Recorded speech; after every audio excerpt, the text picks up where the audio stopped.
Crack, the sound of ribs breaking echoes across the training ground. Private Jessica Martinez doubles over, gasping, blood in her mouth. Staff Sergeant Derek Cooper pulls his fist back for another strike, but Martinez doesn't fall. She spits blood, straightens up, looks him dead in the eyes. That's when Cooper notices the scar on her exposed shoulder. Bullet wound, through and through. Special operations scarring pattern. Too late. Martinez moves, not like a private, like a predator. Cooper's arm snaps backward. Wrong angle. He screams. She sweeps his legs. 220 pounds hits dirt hard, her knee on his throat. His own combat knife at his jugular. 3 seconds total. The entire company frozen, watching their drill instructor flat on his back, whimpering, while the weakest recruit holds his life in her hands. Martinez leans down, whispers loud enough for everyone to hear. "My name isn't Martinez, it's Lieutenant Commander Sarah Cross, SEAL teammate, and you just assaulted a federal agent." Cooper's eyes go wide. Tries to speak, can't, her knee pressing harder. Someone in formation whispers,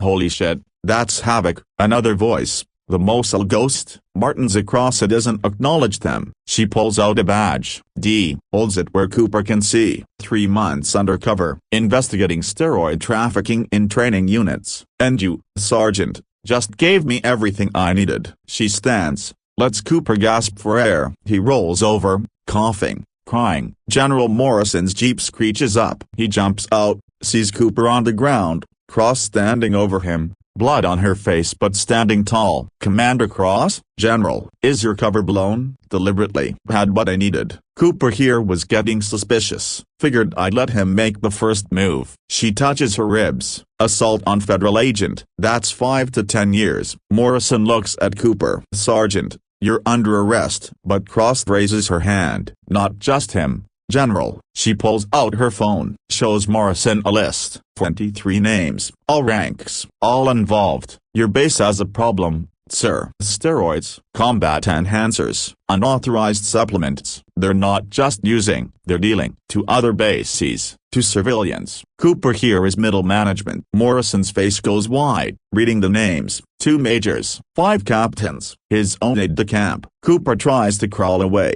Cross steps on his hand. Bones crack. He screams again. 9 broken ribs in 3 months. "You gave me 9 broken ribs. I kept count." She crouches beside him. "Michelle Thompson, remember her? 19 years old. You sold her tainted steroids. She had a heart attack during PT. Dead at 19. Cooper sobbing now. "I didn't know they were bother you didn't care." MPs arrive, start cuffing Cooper. Cross waves them over to formation. Points out 6 more soldiers, all customers, all evidence. One tries to run. Cross doesn't chase, just pulls out a phone. Speaks calmly. "Runner, northwest corner, blue PT shirt." A figure emerges from the tree line. Another woman, tactical gear, takes the runner down hard. Cross smiles slightly. "Meet Petty Officer Kane." "My backup, been watching this whole time." Morrison stares. "There are 2 of you?" 6 actually, all different bases, all investigating. She shows him a map on her phone. Red dots across the country, every major military installation. "This is bigger than just steroids,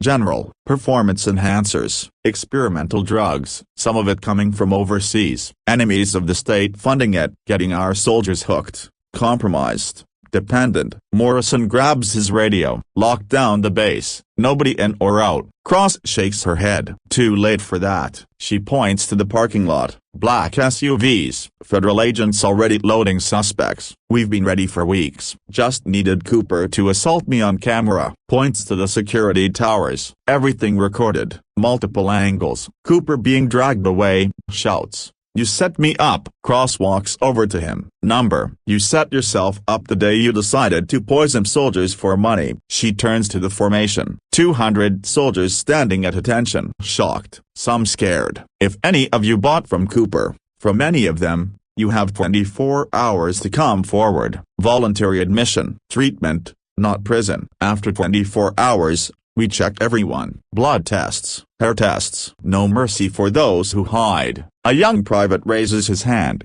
trembling. "Ma'am, I bought some last month. I just wanted to get stronger." Cross's expression softens slightly. "Name, Patterson. ma'am. Report to medical, now. You just saved your career, Patterson. Others start stepping forward. 1, 3, 10, 20. Cross watches them file toward medical, then touches her ribs again. Winces. Morrison notices, you need medical too. After them. That's an order, Commander. Cross almost laughs. With respect, General, I don't take orders from you. SAC direct authority. She shows him another document on her phone. Presidential seal. Morrison steps back. Jesus, how high does this go? All the way. Kane approaches, pulling off her tactical helmet. Red hair, green eyes. Looks like she could bench press a truck. Package secured. Havoc. Morrison looks between them. Havoc, I thought you were the Mosul ghost. Cross and Kane exchange looks. Cross speaks. Mosul was the mission. Havoc is the call sign. Because that's what I bring. She starts walking toward the black SUVs. Stops. Turns back to the formation. You want to be strong? Train harder. Eat right. Sleep enough. There are no shortcuts. Anyone tells you different is selling something. Points at where Cooper was arrested. And look where that leads. A master sergeant in formation calls out, ma'am, will you be back? Cross considers. Why? To train us. For real. The right way. She looks at Morrison. He nods eagerly. Maybe. After the trials. After the clean up. Starts walking away again. Kane beside her. Morrison calls out, Commander Cross? She stops but doesn't turn. How many ribs did he actually break? Now she turns. Slight smile. None. SEALs learn to flex and roll with impacts. Hurts like hell but prevents real damage. But you said 9. Yeah, I lied. Needed him confident. Aggressive. Sloppy. She lifts her shirt slightly. Shows pristine ribs. Just bruising. But every hit is another assault charge. I was collecting evidence. Morrison shaking his head. 3 months of that, 3 months of worse. You should see what I didn't let him land. She walks to the SUV. Before getting in, one final turn to the formation. Remember something. The strongest warriors aren't the ones who hit hardest. They're the ones who can take the hits and keep standing. Door closes. SUVs roll out. 6 months later. Federal courthouse. Cooper convicted. 25 years. No parole. 22 others. Various sentences. Cross on the witness stand. Calm. Professional. Shows the videos. The broken ribs that weren't broken. The setup that saved lives. Defense attorney tries to paint her as deceptive. You lied about your identity for 3 months. Cross doesn't blink. I revealed corruption that killed soldiers. Which lie matters more? No response to that. After the trial, Cross stands outside the courthouse. Kane beside her. Morrison approaches. That offer to train my soldiers? Cross considers. One condition. Name it. No more shortcuts. No more looking away. You see something wrong. You act. Morrison extends his hand. Deal. They shake. Cross and Kane walk toward a waiting motorcycle. 2 helmets, 1 bike. Morrison calls out, where to now? Cross puts on her helmet. Wherever they send us. Another base. Another problem. Another solution. Engine roars. They disappear into traffic. Somewhere. Another military base has a problem. Drug dealers. Predators. Corruption. They don't know it yet. But havoc is coming, and she's learned to take a hit.